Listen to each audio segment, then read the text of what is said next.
For this video, we're going to carry out the experiment balancing forks. But first of all, we need to understand the concept of center of mass in order to know how does this happen. First of all, we can define center of mass as the average position of all parts of a system. It is the point where any force acts upon the object or where it is balanced in the case of our experiment. We can also explain it mathematically as the point in which the sum of the torques of all masses is equal to 0. But how can we determine the center of mass? For example, if the object is symmetric, we can easily identify the center of mass just by looking at it. Another way is reflectional symmetry. For example, objects with more than one line of reflectional symmetry will have their center of mass at the intersection of those lines. For linear point masses, their center of mass is determined with this formula. For a collection of point masses, meaning that the masses are not placed in a linear way, we can use the same formula but to find the x and the y coordinates. The importance of calculating the center of mass is because it allows us to analyze the motion of that exact point. For example, for asymmetric objects, we can just put an imaginary point mass located in the center of mass, and we will just analyze the motion of that point. An example is in dynamics. While studying parabolic shots, the object's center of mass is the one that will follow the parabolic path. The object's center of mass is the point with the influence of gravity. Now that we mentioned gravity, what is the difference between center of gravity and center of mass? The center of mass and the center of gravity are related, as the center of mass will be the point where the force of gravity acts upon an object.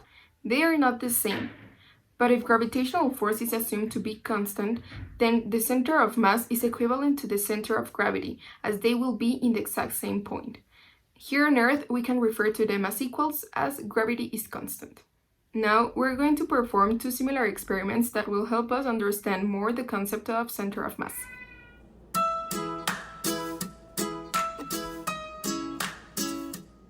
For the first experiment, we will need a candle,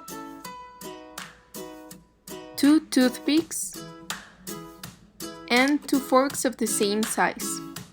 First, we're going to put one of the toothpicks inside the candle for support. Then we're gonna grab the 2 forks and push them together. Then we're gonna grab the other toothpick and insert it in the top holes of the forks. Then we just grab the toothpick and try to balance it.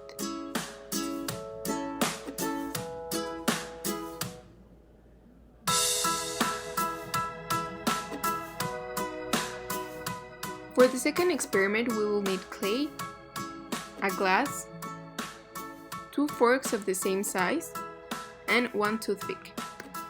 First, we're going to grab some clay and model it into a ball.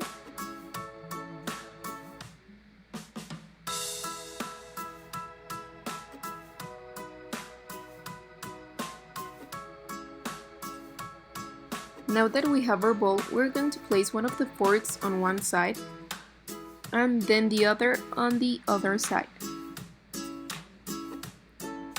Then we're going to place the toothpick in the center of the ball.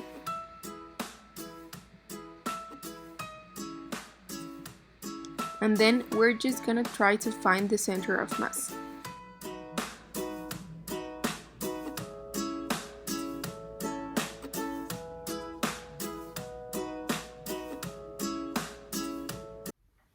In these experiments, we needed to find the center of mass by balancing the masses from top to bottom and from left to right. But how do we know for a fact that that is our center of mass? As we remember, all the forces act on the object's center of mass, and finding the point where they balance is finding where gravity acts. So that's how we know that we found our center of mass.